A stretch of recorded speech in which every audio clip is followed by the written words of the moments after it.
used to get stuck in a mental loop over and over again where I would see things like the old sock on the floor and forget to pick it up, being a little more annoyed every time I saw it. These quick and easy habits are gonna set you on a much better foot throughout your day, helping your home feel like a place that is peaceful, calm, and welcoming.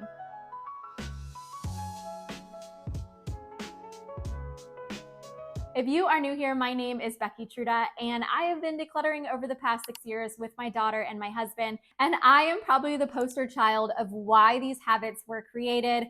As somebody with ADHD who often struggled with time blindness, but also procrastination, these habits have helped me focus in on little things throughout my day that make the biggest difference. And through that, I've learned the first habit that I stuck to was making my bed. I learned about this habit from a monk on YouTube. I will link his channel below. He's talked about in several videos the importance of making your bed and why.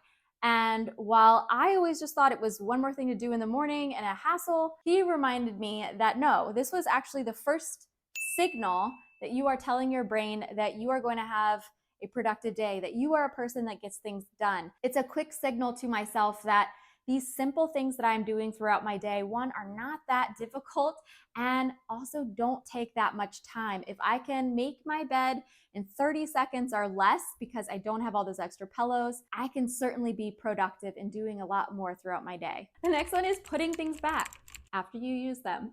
It's like the golden rule of what all of our moms told us, right, growing up, but it was so hard for me. It still can be a struggle at times to just do it, just put it away. What changed my perspective on this is a couple things. How long did it take me to get all the things out? Usually it's pretty quick, right? But also what really helped me is that whole trend on the internet. I don't have TikTok, so I just have to research them, but the trend about you hear it, but you don't judge, or you see something and you don't judge. Listen, we don't judge. Sometimes when you guys want to go to the park, I pretend like I'm working and busy so I don't have to take you guys. You look at your room as a whole. What are you continually noticing being left out? Are you leaving out all your work stuff on the table and those things aren't being put away? What is it that you chronically can't seem to reset at the end of the day? And then just ask yourself some nice questions. Why? Why is this so hard? Where am I getting this item from? Is it in the right place? Or should I put the scissors in a different home so that they're closer to where I'm usually using them? Or have I separated things that I normally use together? For me, I had the tape downstairs in our workroom and I had the scissors upstairs underneath the sink. But I often use those two items together, and so it was more complicated to put them back away. Acknowledging the fact that you might just have the wrong home for them, and maybe those things need to be married and put together. I watched this one reel that was about moms, and this guy was like, how do all these women grow up and become moms, and all of a sudden they know how to do this thing where they're just like scooping the crumbs into their hand, into a palm, and you immediately learn that when you become a mom, and he was kind of like jesting on that. But wiping down surfaces is definitely the next thing. And that not only takes a lot less than you think, but it makes a big impact. And that does go hand in hand with having less things on those flat surfaces. So anything that you can put off of the countertops is gonna make the whole process of wiping them down in the evening much easier. And also using the rule of 3 or less has helped me. If I have a flat surface, I can only keep full time 3 things or less. So I've always found that decor looks better in groups of 3 anyway, but also you don't have to have something on a flat surface just because it's there. It was a whole different concept for me. Flat surfaces are clutter catchers. They're a place that we like to drop things. And so if we consciously make the effort to have less on it, it's easier at the end of the night to wipe it off. I think many of us justifiably get really tired of this next routine, and that is trying to keep our floors clean. With everything going on between having kids or pets, it's a constant cycle for me to try and keep our floors picked up. And so several years ago, I got an older version of one of the robot vacuums. Getting a new vacuum is expensive, so I always do a lot of back research before I buy anything. And I went ahead and went with the T50 PRO Omni, which has both the mopping feature and the vacuuming. Life is messy and fun, and there's nothing I would do to change that, but There is definitely a better way of being more efficient with your time. I'm thrilled that EcoVac decided to reach out and we could partner together on this video, because I think a lot of us moms don't realize how much time it really is taking to clean our floors. My last one, though awesome in certain ways, was really tall, so it didn't fit under some of the shorter pieces of furniture I had. And so it was just one more place for me to have to go and backtrack and do it myself. But with this new one, it is like 3.1 inches tall. It can get under all the baseboards much easier. And it can also get under that very annoying table in our kitchen that I both love and hate because it is so hard to clean under. With the two dogs and my daughter and just my hair, I had to go over the same spot 2 to 3 times before it actually pick up all of the hair. And that was, infuriating if you've ever been in that situation. What I really like about this new one is that it has a lot more suction power. So it saved me a lot of time and headache. Having a 1960s home means that these floors are original and have seen a lot of love. Hair just seems to pile in weird areas around the corners of my house. And I realized that a lot of times my vacuum just wasn't up to the task because it would get all stuck in the roller that was underneath and I'd end up having to cut it all out. And so with this new vacuum, I really appreciated that it has zero tangle technology. And so you're not spending so much time having to cut all that hair out of your vacuum. And to really build vacuuming and mopping in as a routine that you can easily do every day, you need to make sure that whatever vacuum you end up picking has the right technology to get in all the corners. This vacuum has the true edge feature that it can get in all those corners and get the little pieces of crumb. It's amazing how much I've noticed that there are so many crumbs underneath our cabinets now that we've changed out the flooring, which I really like in our kitchen, but I got darker color flooring thinking that would help not notice all the crumbs, and it really actually did the opposite. Not only can I set this vacuum, which is an amazing feature, I can just ask her to go. I can either do it on my phone or I can say it out loud. My old vacuum used to always get clogged and it would suck up all the cords, and then of course it would stop working.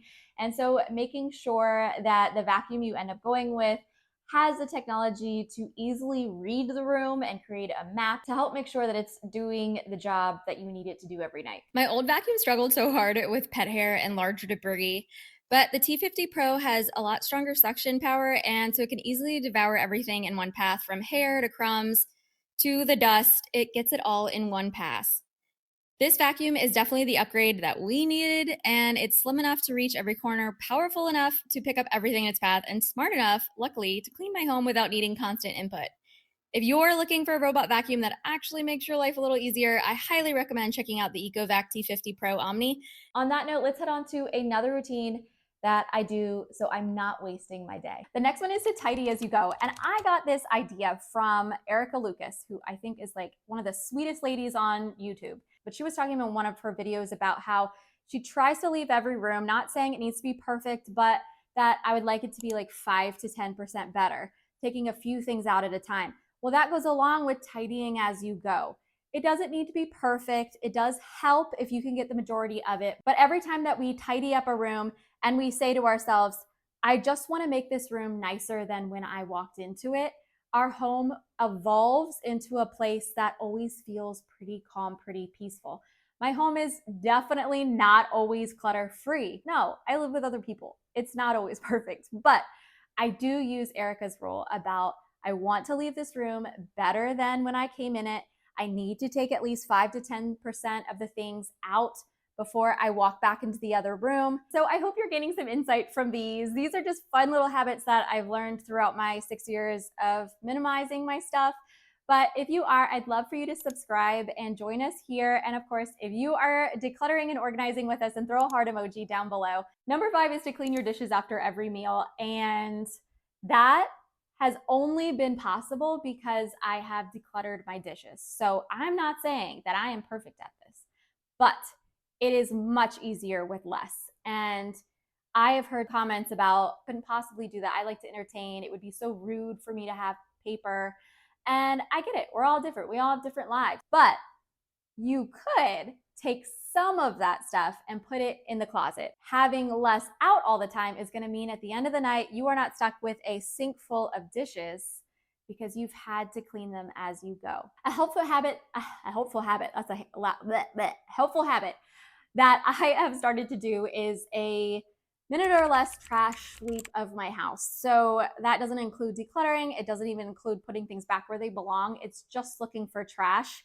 And especially if you don't live by yourself, those things add up. Whether you are doing crafts or your kids are playing and eating snacks, stuff gets left out around our homes. And if you consciously are doing one thing at a time, just looking for trash, it's a lot quicker and you can be a lot more zoned in and hyper focused for that one thing. Another 1 minute habit that I've started years ago was to sort your mail before you come in the door. Totally depends on where you live, but here's the caveat. Sorting your mail before you go in your door means that you already know what the trash is going to be or the recycle stuff, and you already know what the important stuff is. You also know where it's going to go. So for me, I throw it away before I even walk in the door, which really works for us. And if I can't do that, I immediately then put it in the recycling bin. And I only am left with the items that I need to either pay a bill or it's a card. And when it comes to cards, I read them, we enjoy them, we might spend a week with them, but then I get rid of them. We have cut down on so much paper clutter by telling ourselves that we can enjoy this for a small period of time, but it doesn't need to live with us forever. Now we're gonna do laundry. So doing laundry and putting it away. There are amazing women out there with these like incredible systems for laundry. So I'm not gonna stand here and say that I have some amazing system. But what I will say is that there are a few things that have made my life easier when it comes to laundry. Of course, decluttering your clothes and getting rid of the excess means that there's room to put the clothes away easily in the baskets or drawers. And the next thing is I reduce the size of my laundry baskets because I am somebody who's very visual. I see that the laundry basket is full. I know it's time to do the laundry.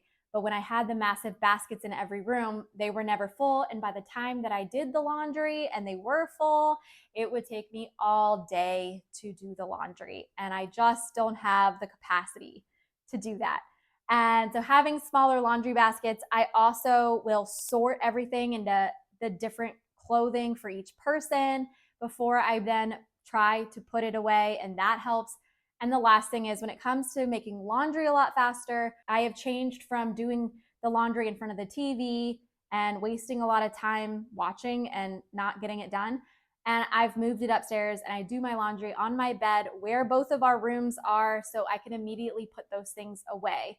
It does probably take a little bit more than a minute, I'll be honest, but I wanted to share it because having the smaller basket, having less clothes does make it a really quick habit compared to what it used to be. The next one is to use a basket to gather your things as you are doing a quick sweep of the room. So we have one basket we keep in our living room that does a lot for us. It is a place I put my decluttering stuff. It's a place where I put things that I've borrowed and need to send back. And it's also a place that I will throw things in if I am tidying up the room, but I don't have time to put them all away. But having a basket for those occasions on purpose has meant a lot less procrastination. I might not have time to clean up and put away everything in the room, but I do have time to put those things in this one central location that I can revisit quickly, pick up the basket, and go put them away when I have a moment to myself. One of the most important things that I reset in the evening is my entryway because I know it's the place that I need it to work for me, right? I need my daughter's book bag and my keys right there by the door, or I'm going to be scrambling in the morning. So pick up the shoes that are laying there on the ground, make sure the jackets are hanging on the hook and ready to go for the next day, that any book bag or purse or your keys, they're all there and ready for you when you wake up in the morning. And it just means that your morning is gonna run so much smoother, that I'm no longer running around the house like a chicken with his head cut off looking for my keys.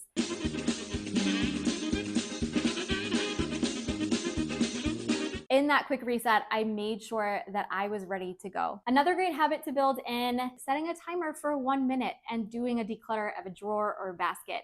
I do this all the time. I don't even need the timer anymore. I do it without thinking.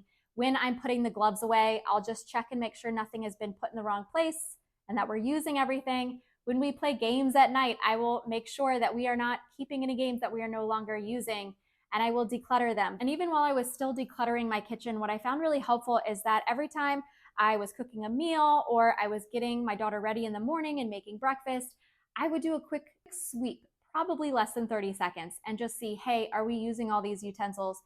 Do I have too many bowls? Every time that we consciously make an effort to get rid of a few things and declutter one small area, we are giving ourselves back time to do the things that we really want to do and do them more efficiently. Now, depending on where your minimalist journey is, some of these might just be no-brainers, but for me in the very beginning of my decluttering journey, these were all things that I wasn't doing, and so I thought somebody might as well say them, right? And so on that note, the next thing is to fluff your pillows and tidy up any blankets that you might keep in that area before you move out of the room. It sounds so simple, but it's something that I never thought of before. But even doing the little fluff of the pillows and tidying up the blankets makes the room feel a lot more peaceful and put together when you come back in the room. So even if you have some clutter left out, having the couch look nice takes almost no time at all, and it makes a really big impact. The next one is a quick wash of your shower. And so I'm not talking about a deep clean of that area, but I tend to do this when I take a shower. So I have a rag in my bathtub and I will just put some soap on it and I'll just do a little wipe down. Is the time where I spend the most space in that area. So I'm automatically gonna see what needs to be done. The next one is to wipe down the sink right after you brush your teeth and anything you might have, any counter you might have right around it. For me, we keep a rag right in the bathroom that's already wet and soapy, ready to go, and we use it a couple of times and then we wash it. But if you want to use a Clorox wipe, that's on you. Before you freak out, this is not the deep clean. This is not gonna take you a long time to do all the little things. No, this is, for me, a quick wipe down with my rag to just make sure there is no rings left from the toothbrushes or anything left over from our toothpaste. I hope you've really enjoyed this video. It's been fun to put a few ideas together, and I know this is not all of them and some of them might not work for you, but I hope that you found a few that do. And if you want to continue learning, then please watch one of these videos here, and I wish you guys all the very best.